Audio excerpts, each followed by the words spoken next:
11वां अध्याय शुरू।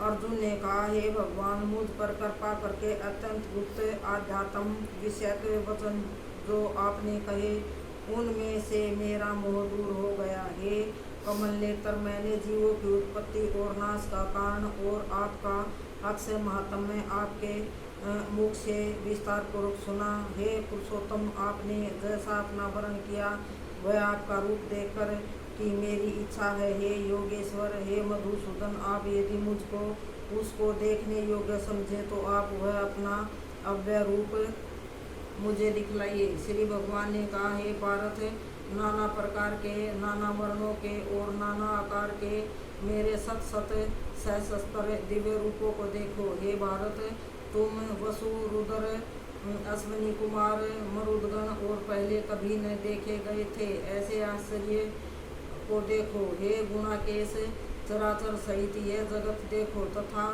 और जो कुछ देखना चाहो या मेरी देह में देख लो, परंतु इन नेत्रों से मुझे नहीं देख सकोगे, इसलिए मैं तुमको दिव्य नेत्र देता हूँ, उनसे मेरा दिव्य रूप देखो। संजय ने धृतराष्ट्र से कहा कि हे राजन, इस प्रकार श्री कृष्ण जी ने अर्जुन से कहा और उसको दिव्य दृष्टि देकर अपना अलौकिक रूप दिखाया। उस विश्व रूप के अनेक मुख और अनेक नेत्र थे, उनमें अनेक अद्भुत रूप थे। देह पर अनेक सुंदर सुंदर आभूषण तथा आयुधों से सुसज्जित थे। देह पर दिव्य दिव्य वस्त्र थे, दिव्य गण शरीर पर लगे थे। उस समस्त आश्चर्य में अनंत देव के सब और मुख दिखाई देते थे। आकाश में यदि हजारों सूर्यों की प्रभा एक साथ हो तो उस महात्मा की प्रभा की समानता न कर सकेगी।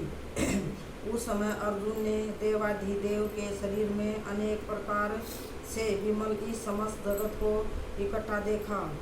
तब अर्जुन आश्चर्य से चकित हो गया, उसका शरीर रोमांचित हो गया। उसने शीश नवाकर हाथ जोड़कर कहा, हे देव, तुम्हारी देह में सब देव भिन्न भिन्न प्राणियों के समुदाय कमलासन पर बैठे हुए देवताओं के इस ब्रह्म स्वरूप ऋषि और दिव्य सर्पों को भी मैं देखता हूँ। हे विश्वेश्वर, तुम्हारे अनेक भुजा, अनेक उदर, अनेक मुख, अनेक नेत्र हैं। तुम्हारा रूप अनंत है, तुम्हारे अंत तथा आदि को नहीं देखता, किंतु समस्त विश्व में तुम्हारा ही रूप देखता हूँ। तुमको किरीट युक्त गदा चक्रधारी, चारों ओर से देदीप्यमान तेजो राशि, सर्वत्र चमकते हुए अग्नि तथा सूर्य की भांति प्रकाशवान, दुर्भिक्ष और अपरंपार देख रहा हूँ। मेरे मत से तुम ही ब्रह्मा जानने की वस्तु, विश्व के महान आधार, नित्य सनातन धर्म के रक्षक, पुराण पुरुष हो। मैं आपको आदि, मध्य तथा अंत से रहित अनंत शक्ति, अनंत भुजा, चंद्र सूर्य है, नेत्र जिसके ऐसे कांतिमान अग्नि के सदृश मुख वाला, अपने तेज से इस संपूर्ण संसार को तपते हुए देख रहा हूँ। हे महात्मन, पृथ्वी और आकाश के मध्य का वह अनंत और संपूर्ण दिशाएं आपसे ही व्यापक हो रही हैं। आपके इस अद्भुत और उग्र रूप से तीनों लोग व्यथित हो रहे हैं। यह देखो, देवताओं के समूह तुम्हारी शरण में आ रहे हैं, उनमें कितने ही भयभीत होकर हाथ जोड़कर आपकी प्रार्थना कर रहे हैं। महर्षियों और सिद्धों का समूह सवाशिष्ट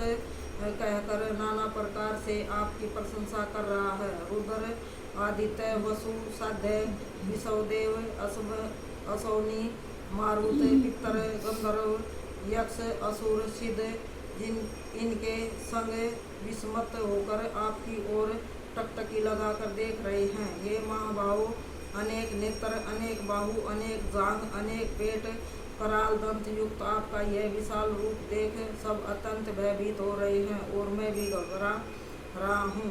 आकाश तक पहुँचते हुए आपके प्रकाशमान अनेक वर्षों से फैलाए हुए मुख के जलने वाले विशाल नेत्रयुक्त तुमको देखकर हे विष्णु, मेरा जी घबरा रहा है, मुझसे धैर्य धरा नहीं जाता और चित शिथिर नहीं होता। हे देवेश, हे जगनिवास, इन भयंकर दाढ़ों वाले और कालिंगन के सदृश आपके मुखों को देखकर मुझे दिशा नहीं सूझती, मैं शांति नहीं पाता। अतएव मुझ पर एक दया करो। धृतराष्ट्र के दुर्योधनादिक पुत्र अपने साथ अनेक राजाओं सहित और विषम द्रोण और कर्ण तथा हमारी ओर से मुख्य योद्धा बड़ी बड़ी दाढ़ों से युक्त विकराल आपके मुख में शीघ्रता से प्रवेश कर रहे हैं और उसमें कितने लोग आपके दांतों में दबकर ऐसे दिखाई देते हैं मानो उनका शरीर चूर्ण हो गया है। जैसे नदियों की अनेक जलधाराएं जब समुद्र की ओर बहती हैं, वैसे ही ये मनुष्य लोक के वीर आपके प्रज्वलित मुखों में प्रवेश कर रहे हैं। अग्नि में पतंगे जैसे गिरते हैं, यह सब लोग भी अपने नाश के लिए आपके मुख में बड़ी तेजी से प्रवेश कर रहे हैं। हे विष्णु, जलते हुए मुखों के चारों ओर से सब वीरों को निगल कर आप जीभ चाट रहे हैं। आपकी तीक्ष्ण प्रभाएं समस्त संसार को तेजी से व्यापक कर तृप्त कर रही हैं। यह भयानक रूपधारी कौन है, यह मुझसे कहो। हे देवर, आपको नमस्कार है, मुझ पर आप प्रसन्न हो। हे जगतकर्ता आदि पुरुष, आपको जानने की मैं इच्छा रखता हूँ, क्योंकि आप ही यह प्रवृत्ति मेरी समझ में नहीं आती। श्री भगवान बोले, संसार का नाश करने वाला मैं अगर काल हूँ, समस्त जनों का संहार करने के लिए आया हूँ। तुम्हारे युद्ध न करने पर भी ये वीर जीवित न रह सकेंगे। अतएव तुम उठो, शत्रुओं का संहार कर यश को लेकर इस समृद्धिशाली राज्य का भोग करो। हे सव्यसाचिन, उनको मैंने पहले ही मार रखा है, तुम केवल निमित्त हो जाओ। मेरे मारे हुए द्रोण, भीष्म, जयद्रथ, कर्ण और अन्य योद्धाओं को मारो।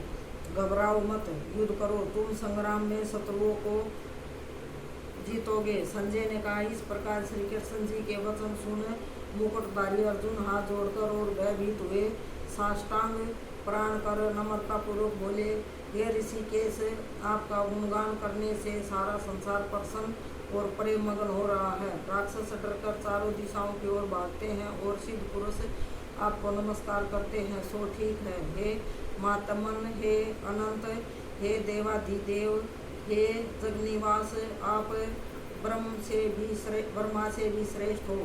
आपको देवता क्यों न नमस्कार करें।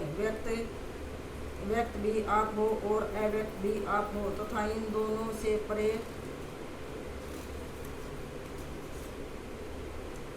अक्षर भी आप हो। हे अनंत रूप, आप आदिदेव हो, विषयों के परम आधार हो, ज्ञाता और अक्षय हो, श्रेष्ठ तन आप हो, विषयों का विस्तार करने वाले आप हो। आप वायु, यम, अग्नि, वरुण, चंद्र, ब्रह्मा और ब्रह्मा जी के भी पिता हो। आपको नमस्कार है और फिर भी बार बार आप ही को नमस्कार है। हे सर्वस्वरूप, आप अनंत वीर्यवान तथा अतुल पराक्रमी हो। आप जगत में व्यापक हो, इसलिए स्वरूप हो।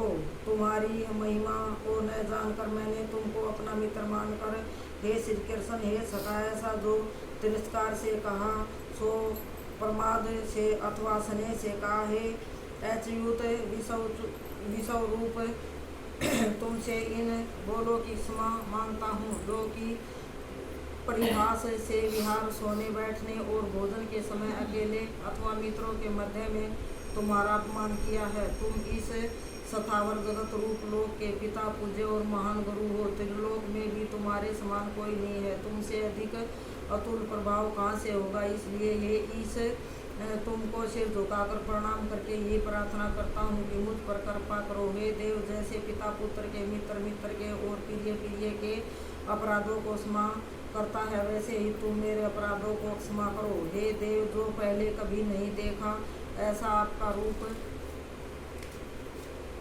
देखकर मैं अत्यंत प्रसन्न हूँ और भय से मेरा मन व्याकुल हो रहा है, इसलिए वही पहला रूप मुझको दिखाओ। और हे देवेश, आप प्रसन्न हो जाओ।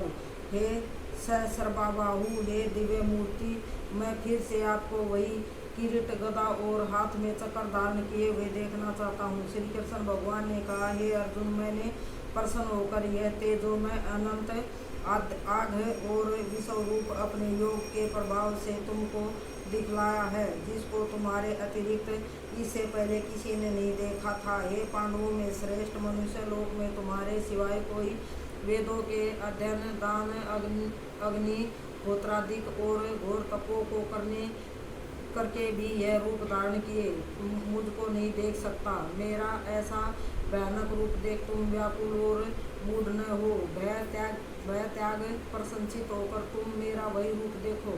संजय ने कहा, श्री कृष्ण जी ने फिर अपना चतुर्भुज रूप दिखलाया और सौम्य रूप धारण कर लिया। उस महात्मा ने अर्जुन को, जो भयभीत था, धीरज बंधाया। अर्जुन ने कहा, हे जनार्दन, आपके इस सौम्य दिव्य मंगल रूप को देखकर अब मैं प्रसन्नचित हो स्वस्थता को प्राप्त हुआ। श्री कृष्ण जी बोले, हे अर्जुन, मेरा यह विश्व रूप तुमने देखा है, इसका दर्शन संभव नहीं है। देवता भी इस रूप के दर्शन की आकांक्षा करते हैं। हे अर्जुन, जैसे मेरा रूप तुमने देखा है, ऐसे रूप को वेदाध्ययन, तप, दान व आज्ञादिक कर्म द्वारा देखना भी असंभव है। हे अर्जुन, हे परम तप, मेरा जो विषव रूप है, इसको मनुष्य अत्यंत भक्ति द्वारा जान सकते हैं और तत्वज्ञान द्वारा इसमें लीन हो सकते हैं। हे अर्जुन, जो कोई मनुष्य मेरी ही भक्ति के सांसारिक सुखों से मुख मोड़ चुके हैं, संपूर्ण प्राणी मात्र से वैर त्याग चुके हैं, वे ही मुझको प्राप्त हो सकते हैं। इति श्रीमद्भगवत गीता उपनिषद सुब्रह्मा विद्या योग शास्त्रे श्री कृष्ण अर्जुन समावेश प्रकृति भेद योगो नाम 11वां अध्याय समाप्त है। श्री कृष्ण भगवान की